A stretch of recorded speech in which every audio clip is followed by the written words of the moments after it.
some of it tonight. When do we usually close? When do we do A that? little after, you have an official closing at some point, an opportunity for people to stay. on. Okay, well, if we only go till 8, we will definitely not get done with this. So I've got about 60 slides, and that would mean I have to go through each slide per minute, and that doesn't include the title slides like this one, so I better get going, huh? All right, the pun was intended as scoping out the Scopes monkey trial. Officially, it was called, oops.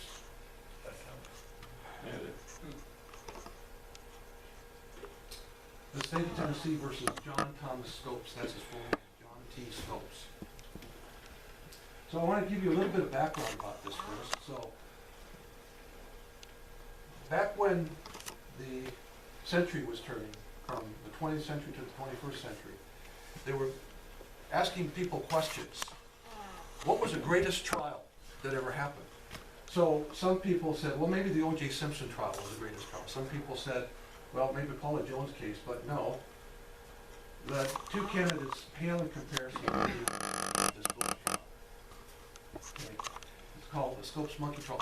H.L. Mencken, how many of you heard that name? H.L. Mencken was a journalist, reporter for, I think, the Atlantic Monthly, I think. was Atlantic Monthly, but there was another newspaper.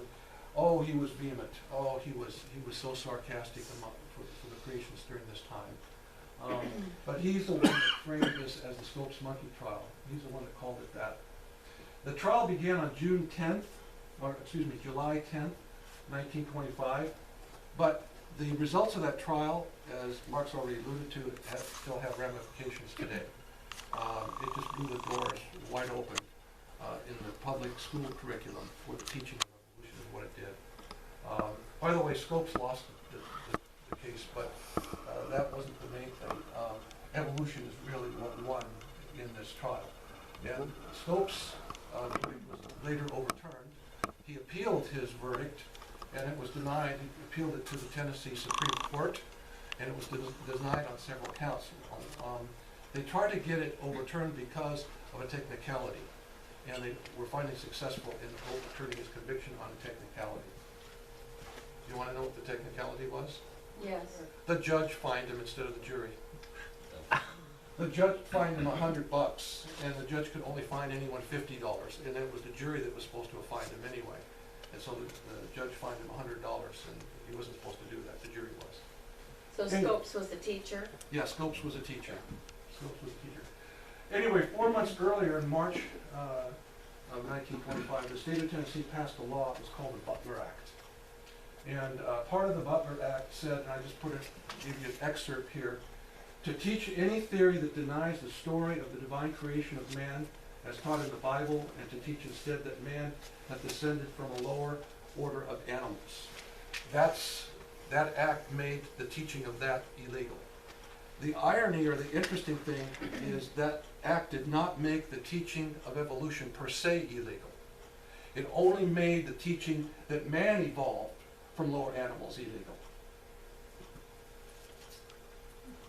So, there's a guy named John W. Butler. That act was named after him. He was very active, proactive in trying to maintain a biblical worldview in his state. He was very concerned with what was happening in other states as far as evolutionary teaching.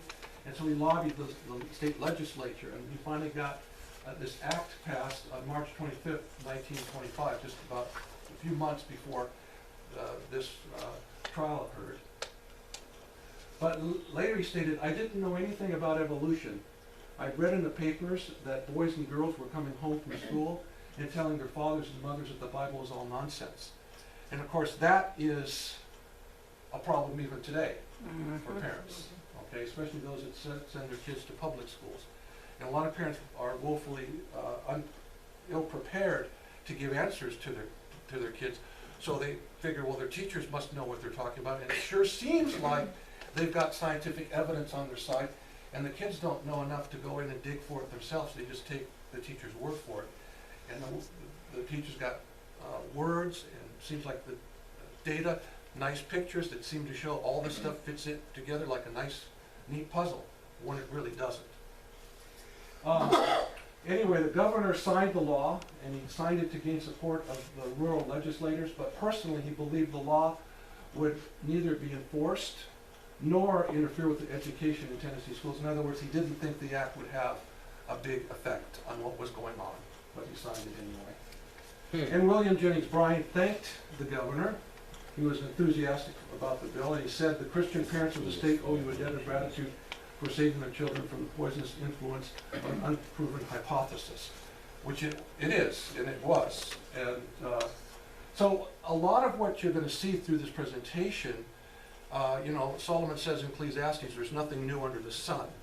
And it's sort of the same old mentality and attitudes. And, you know, we're in a battle, actually a war of truth and lies, and Satan and God, basically. And there were people like William Jennings Bryan and others that recognized that, and they were very thankful. But who would have thought, you know, since that time, things have just totally flipped around. And that was quoted from that article. The scope of this issue, again, pun intended. All right. Anyway, 60 years later in the Humanist magazine, I guess I can just look down here, the following statement appears in an article entitled "A Religion for a New Age, the Secular Classroom." And this is what was stated in there. This is just an excerpt. "The battle for humankind's future must be waged and won in a public school classroom by teachers who correctly see their role as proselytizers of a new faith.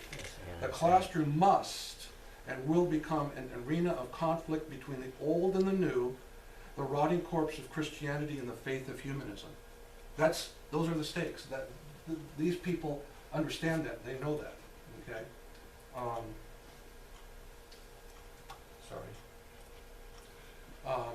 But do we know it?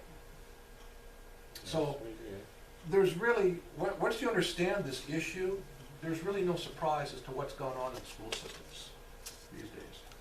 But as far as the application of all this, we as parents and grandparents need to understand this issue so that we're better equipped to give answers to our kids and our grandkids. So either Charles Darwin's correct or God's word's correct. Here's what Charles Darwin wrote in his first edition of his book. By the way, how many of you know that there were 6 versions of the origin of species? Okay, so there were 6 versions. 6 versions. And in the last version of his book, the 6th edition, and this is just a side note, Darwin admitted that natural selection is not a mechanism for his theory. Natural selection is not a mechanism for his theory. He finally admitted that in the 6th edition, which was published in 1872. But in this edition, he says, "Analogy would lead me to believe that all animals and plants descended from some one prototype. All organisms start from one common origin, and from some low and intermediate forms, both animals and plants may have been developed. And all organic things which have ever lived on the earth may be descended by some one primordial form." And then, of course, the scriptures tell us something totally different. "And then God said, let us make man in our image, according to our likeness, and let them rule over the fish of the sea, and over the birds of the sky, and over the cattle, and over all the earth, and over every creeping thing that creeps on the earth. And God created man in his own image, and in the image of God he created him, male and female he created them." And I want to point out something very important that probably most of you already understand, but it's good to have it reaffirmed, is that the two doctrines, the doctrine of creation and the doctrine of redemption, are intertwined. They're knit together. In Revelation 4:11 we read this: "You are worthy, O Lord, to receive glory and honor and power, because you created all things, and by your will they exist and were created." The evolutionist would tell us that that's a lie. And of course it's not a lie. The irony is they're created beings, and God's given them freedom to thumb their nose at God, but that's a choice that God gave them. But this passage, this verse tells us that the Lord is to be worshipped because he's creator. He created all things. It sort of meshes with Romans 1, where Paul tells us to worship the creator, not the creation. And that's where civilizations have gone wrong. They've started to worship the creation rather than the creator. And today, I believe, it's my personal opinion, maybe you've heard this from others, but it's my personal opinion that for the modern man, the sophisticated man, the man that prides himself that he's not like in a third world nation, that he's bowing down to idols, literally idols, he is doing the same thing when he's bowing down at the altar of evolution. Evolution's given, I believe, modern man a sophisticated excuse for rejecting God, for rejecting a supernatural origin to everything. So here he's worshipped because he created all things, and then in Colossians chapter 1, verses 16 through 17, for by him, and this is in the context speaking of Jesus Christ, for by him all things were created both in the heavens and on the earth, visible and invisible, whether thrones or dominions or rulers or authorities, all things have been created through him and for him. He is before all things, and in him all things hold together. And I was just in a conversation with someone the other day on the nature of the atom. You know, you all know that atoms are made up of electrons, neutrons, and protons, but the protons are all in the nucleus, and they all have like charge, and we all know that like charges want to repel each other. So why don't the atoms fly apart? Well, physicists, by the way, my background is physics. I'm really not a biologist, so I'm just trying to do my homework and my due diligence in pulling this stuff together. But as a physicist, I can tell you that there's some funny things and shenanigans that go on amongst the physicists. And so the physicists said, yeah, these protons, something's keeping them together. We don't know what it is. And they gave that something a name. They gave that, they said there's a particle that's involved in keeping the protons together. And don't laugh, because this isn't a joke. The particle's name is a gluon. A gluon, okay? But it's really Jesus that holds all these things together. The Creator holds all this together. He figured it out, how to make things that are like charge, even though they're in close proximity together, it still creates a stable atom. And then Revelation 5, 9 through 10. Again, this is worshiping the Lord, but now he's being worshipped because he's redeemed everyone. He says, you are worthy to take the scroll and open its seals. You were slain, and you've redeemed us to God by your blood out of every tribe and tongue and people and nation, and you've made us kings and priests of our God, and we shall reign on the earth. And that's Laos and Gosia and Ethnos and all these groups that he's saving people from. And so he's being worshipped because he's creator, and he's being worshipped because he's redeemer. And if you don't believe he's creator, you can't really believe he's your redeemer. Matter of fact, the next slide really points that out. The atheist understands this issue, and I think perhaps better than most Christians. And you can guess, maybe, I'll let you guess who said this, where this quote is from. By the way, what I'm trying to do is, the people that I'm quoting from, I'm trying to make these quotes from before the Scopes trial, because things don't change after the Scopes trial, okay? But it says, if all animals and man evolved, if that's true, then there were no first parents. In other words, the creation account is a myth. It's made up. It's not real if evolution is true. There were no first parents, no paradise. There was no fall. Think of the implications of that. If there had been no fall, then the entire historic fabric of Christianity, the story of the first sin, and the reason for the atonement collapses like a house of cards, unquote. Anybody want to guess who said that? It happened before 1925, or it was written before 1925. I know it's difficult. I wouldn't have guessed. Some famous writer wrote this. I'll give you that hint. Famous science fiction writer. H.G. Wells. British, famous, huh? H.G. Wells? Yes. Right. He wrote that in Outlines of History, 2 volumes in 1920. He understood it.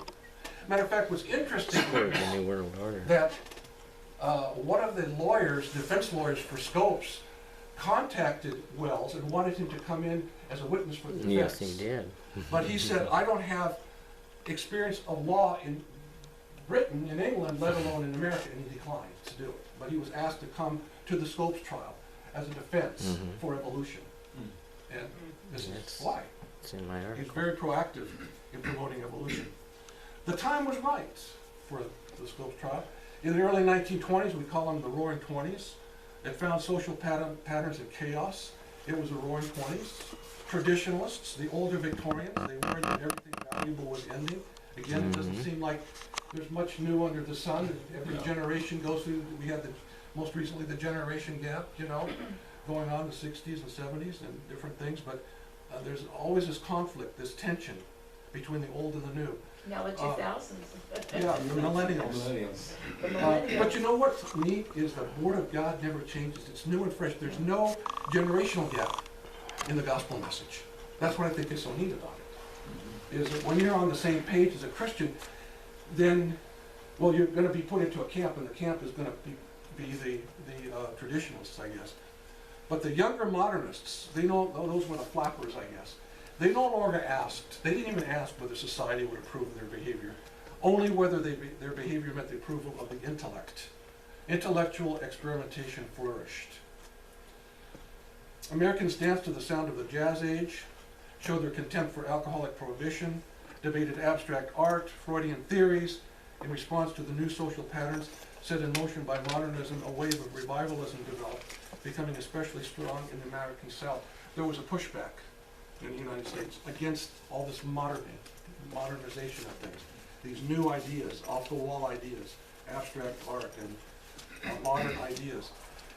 They pushed back on that in the South. And so, who would dominate the American culture? The modernists or the traditionalists? Journalists were looking for a showdown, and they got one in Dayton, Tennessee, in that courtroom in the hot, sweltering summer of 1925. And I don't think it's a coincidence that the roaring 20s ended 5 years later with the crash of 29. I know anyway. So here we go. The Scopes trial started July 10th, 1925, Dayton, Tennessee. This was sponsored by the ACLU. Sponsored the trial as a test case to embarrass and mock the Christian belief in creation, promote the theory of evolution. If you go on Wikipedia or other secular sources, they will highlight or emphasize not this, but that they wanted the town, Dayton was kind of a depressed area, and they wanted to spruce up or build up the town's economy. And that's why the trial was started. Well, that was certainly part of it, but this was the main driving force behind it, okay, is the ACLU wanted to embarrass the Christian viewpoint, okay, the Christian worldview. All the evidence, as Mark has basically alluded to, as presented in this trial, has since been falsified. So we're going to look at fiction versus fact. So there's a substitute high school teacher, John T. Scopes.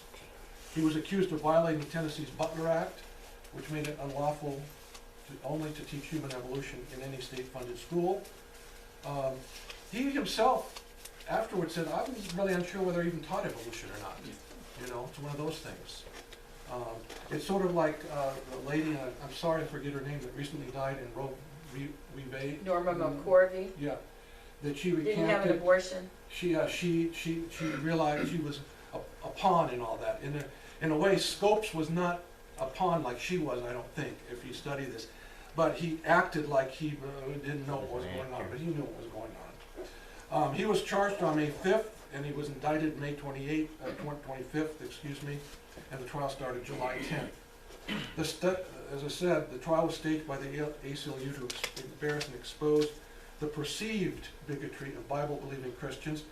And the perceived bigotry was there. I mean, there was a basis in that. You know, it's been said that Christians are their own worst enemies. And there was a lot of that going on back then as it is today. And you're going to see really what led to this trial. It's an object lesson for all of us as Bible-believing Christians, as what actually sparked this trial. I think you'll find that very interesting and insightful. William Jennings Bryan, he was a 3-time presidential candidate, argued for the prosecution, while Clarence Darrow, the famed defense attorney, spoke for Scopes. The trial publicized the fundamentalist modernist controversy, which I framed earlier, which set the modernists who said evolution was not inconsistent with religion. It's sort of like you hear that today, right? The theistic evolutionists. It's not really inconsistent with Genesis when it really is. Okay. against the fundamentalists who said that the Word of God, the ACLU wanted to frame the trial that way. But Clarence Darrow, he was an agnostic, I think he was an atheist, but agnostic, Wow. self-proclaimed agnostic. He turned the trial around on the ACLU, but the ACLU didn't care. He turned it into, we have a right to teach science in the public school rooms, and you guys are against science. So he pitted creationist Christians as anti-science, okay? When the ACLU mainly just wanted to test that law, that we should have the freedom to teach that. So there's Disagree. some interesting dynamics that went on during this trial as far as it changing its meaning. Anyway, the fundamentalists said that the Word of God revealed in the Bible took priority over human knowledge. In other words, when human knowledge conflicted with Scripture, Scripture needs to be believed. And the case was thus seen as both a theological contest and a trial on whether evolutionary science should be taught in schools. So, 31-year-old New Yorker George Rapallia, and I'm probably pronouncing that name wrong, came south on a geological expedition looking for coal. And when it was discovered in Dayton, he became manager of the Cumberland Coal and Iron Company. Mm-hmm. Now, Rapallia had a chip on his shoulder, and it was due to his distaste for religion, like a lot of people. They have a bad taste in their mouth for religion, okay, for whatever reason. His feelings only intensified after he attended the funeral of an 8-year-old boy who had been crushed between two coal cars. Now, since that boy was crushed between two coal cars in the coal mining operations, he felt obligated to go to the funeral for the sake of the family. Okay? But he didn't like religion, he didn't like Christians, but he went to the funeral out of respect. Well, here's what he heard the preacher say. The minister said, "This here boy, because his pappy and mammy didn't get him baptized, is now writhing in the flames of hell." Okay? Now this guy already had a distaste. So the country preacher could have used a lesson or two on common sense as well as theology. But tragically, those words were enough to launch George Rapallia's crusade. He was on a crusade, on a mission. Okay? So, you got these guys that are sitting around here, standing from left to right. The Justice of the Peace, an attorney, George Rapallia. This guy right here, he's a chemical engineer. Another guy, Hicks, was an attorney, he's a defense attorney actually. Then you have seated, let's see, another guy named Hicks. I don't know if they were related. And then John T. Scopes. This is Scopes right here. This is John T. Scopes. And Walter White, Rhea County Superintendent of Schools, because that was Rhea County. And then a county judge right there. Those were, there. That was a reenactment. They met, I think it was in a drugstore somewhere. I figured out what they were going to do. They sat around the table in Robinson's drugstore and figured out what they were going to do. After hearing about that state law, Rapallia got this idea, contacted and convinced the ACLU to finance a court case. They covered the entire defense costs, the ACLU did. And he persuaded high school teacher John Scopes to get himself arrested for violating the law. And besides wanting to embarrass Christians, Rapallia was also looking for a way to boost the economy of Dayton and be hailed as a hero, financial hero of the town, you know, because he was working for the coal company. And apparently the idea worked, and there's the three of them walking down. There's, read your Bible banner up there on the side. So you've got John Scopes, John Neal, and George Rapallia there. Headlines of the day. Okay. So here's a copy of the newspaper. I wasn't able to blow it up big enough. So I made the headlines there so you can see them. So the headlines read things like, Scopes monkey trial raises troubling question. Is science being taught in our schools? Oh my goodness. You know, nothing new under the sun. This is how the news media is framing things to stir up the pot. Okay? All the news that's fit to print? I don't think so. Should children be exposed to the facts? Oh my goodness. Are reason and empirical evidence suitable school subjects? Scopes defended by super intelligent ape chimpanzee man from the future. I mean, they're totally making fun of this. Okay? H.L. Mencken was involved in this too. He said a whole bunch of stuff that cartoonists ran with and made all sorts of cartoons about this, you know. And so there's some more satire. You've got this guy. The guy represents Dayton, the city. Scopes case, and there's a monkey, and people are money's just flowing into Dayton because of this court case. Okay, generating a lot of publicity and revenue for the coal mining town. Okay, and then you've got he's always seeing things. There's evolution and Don Quixote there, and then there ain't no Santa Claus. Okay. Clarence Darrow's telling William Bryan, there ain't no Santa Claus, okay? And the implication is there ain't no God, okay? So, textbook used by Scopes. It's called Civic Biology. I think you can still get reprints of this on Amazon.com. Presented in problems.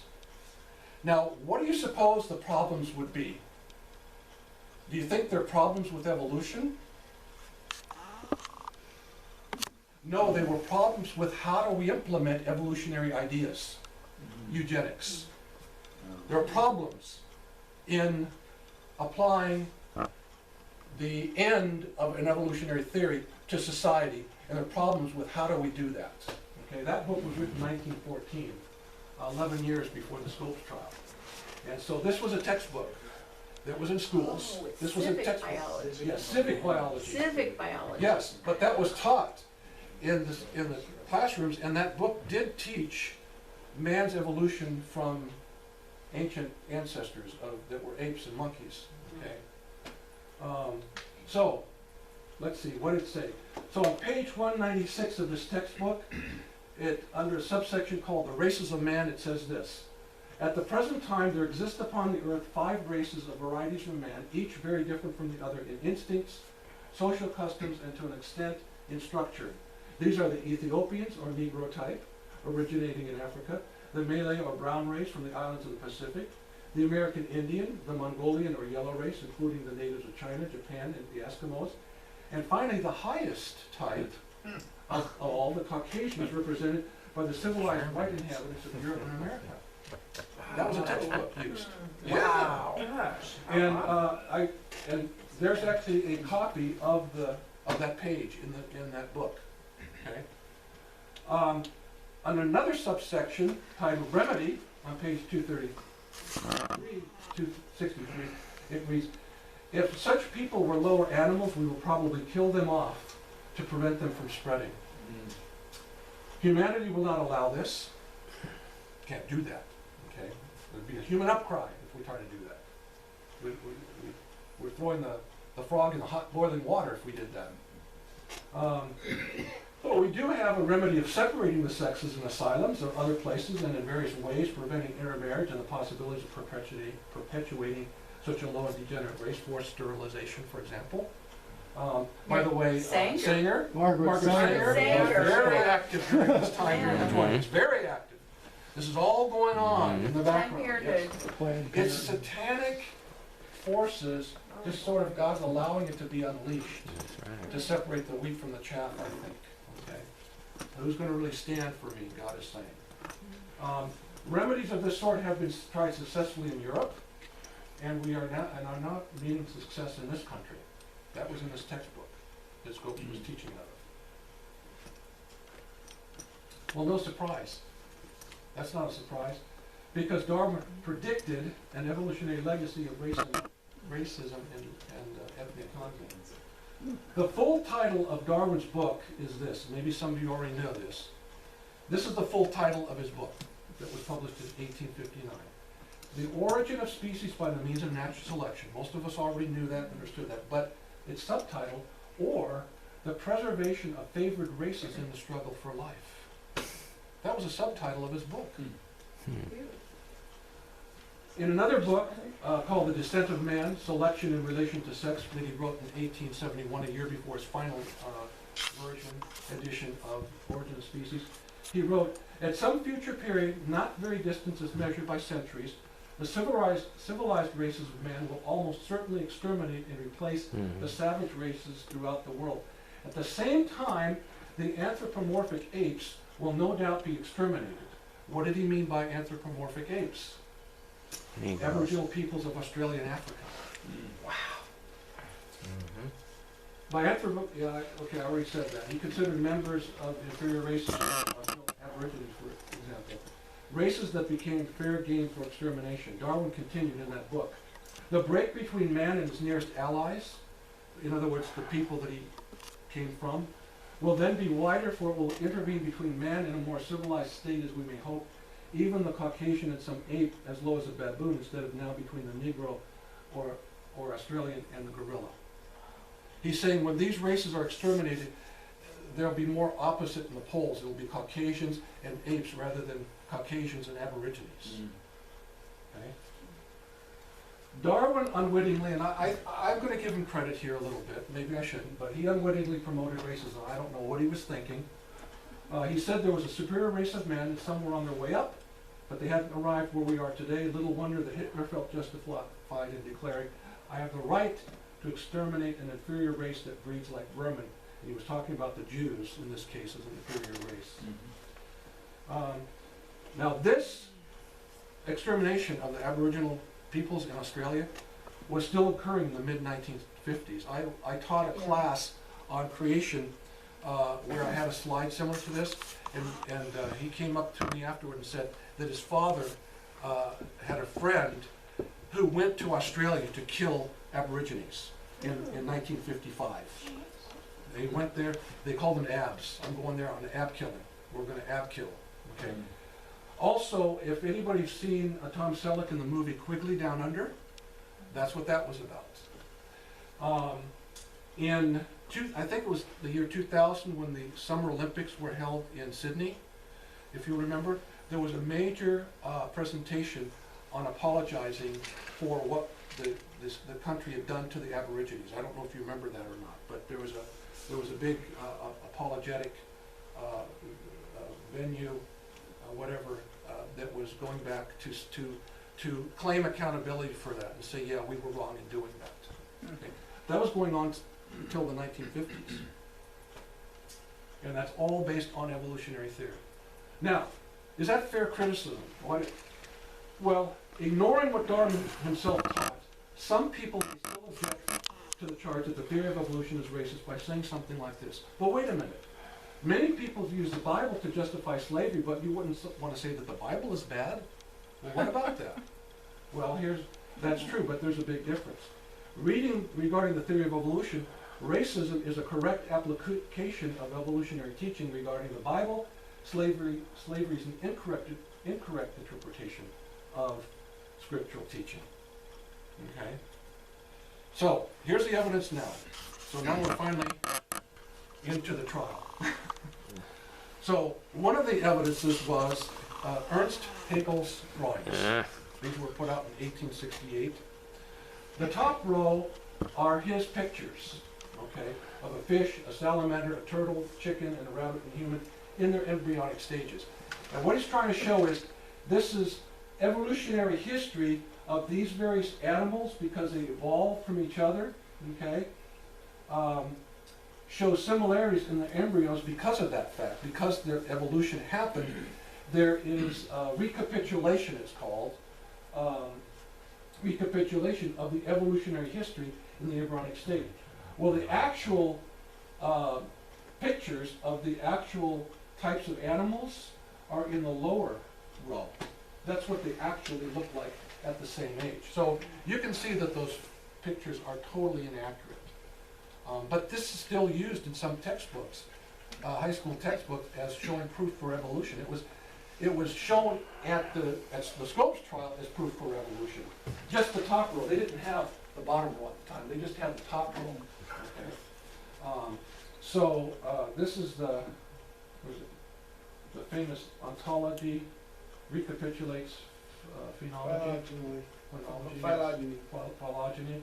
Yes. Which is what I just explained. That's a mouthful. Okay. So, not proof of common ancestry. So, that evidence that was provided as proof of evolution, that was falsified, that was disproven since the trial. Now, another evidence of supposed evolution was the famous horse sequence, okay? That was also shown. All these different horses that evolved supposedly from one another, from smaller version to a larger version to the modern version. But here's the facts. The creatures represented on this chart are based on bones that have been found in widely diverse locations. They've been found all over India, North America, South America, and Europe. Usually, when they're presented in the evolutionary scheme of things, they're cleverly arranged with the small ones at the bottom and the large ones at the top. And this implies a progressive evolution. However, in some places, actually if you were to go out into the field and get your hands dirty and dig in the rocks and the dirt, okay,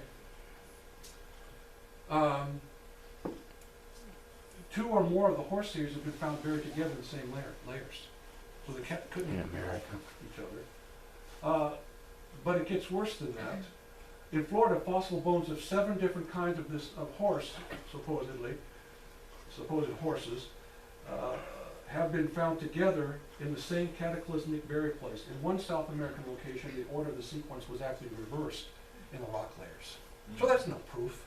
That's no proof that evolution happened to the horses. So that's been disproven. That was falsified. And then vestigial organs, okay? Vestigial. See, not only can physicists not spell, they can't speak. Check down. Now, Darwin called them rudimentary atrophy and organs. Okay? So again, he's using words to put pictures in your mind. Oh yeah, that looks like an atrophied piece of flesh, you know, like an appendix or the tonsils, for example, whatever. But are they really? He described them as bearing the plain stamp of inutility, uselessness.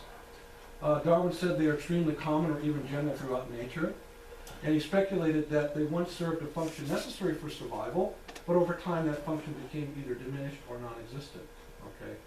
Which the interesting thing to ask the evolutionists is, then why didn't they disappear completely? If the evolutionary dynamics were to, breed them out, why are they still found today? Well, I guess the idea is that this is proof of evolution because they're still there, even though they don't do anything.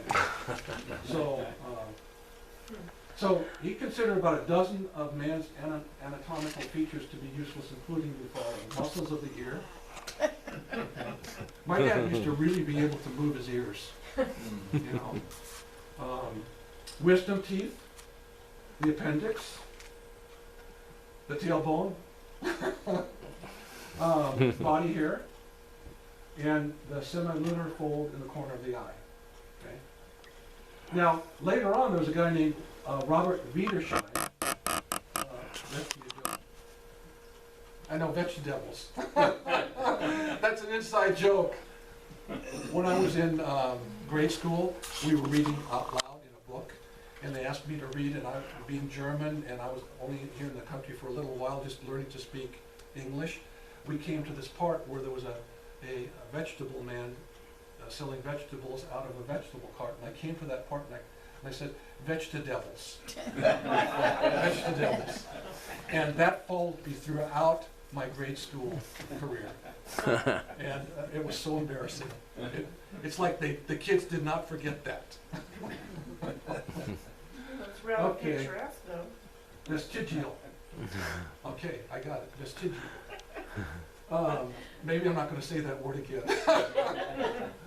Okay, and he was German, of course. He expanded that list to 86, from about a dozen to 86. And listed among his list of vestigial organs were the parathyroid gland and the pineal gland. Wait a minute, we need those! But they were thought at one time, they didn't know what the purpose of those glands were, so they thought, oh, they're vestiges from evolutionary history. The pituitary gland, the thymus gland, adenoids, appendix, valves in the veins. And his vestigial organs were presented as one of the so-called proofs of evolution, okay, at the Scopes trial. And a guy named Horatio Hackett Newman, he was a zoologist from the University of Chicago, stated on the witness stand, he was called to the witness stand at the Scopes trial, quote, There are, according to Robert Wiedersheim, no less than 180 vestigial structures in the human body sufficient to make man a veritable walking museum of antiquities. Wow.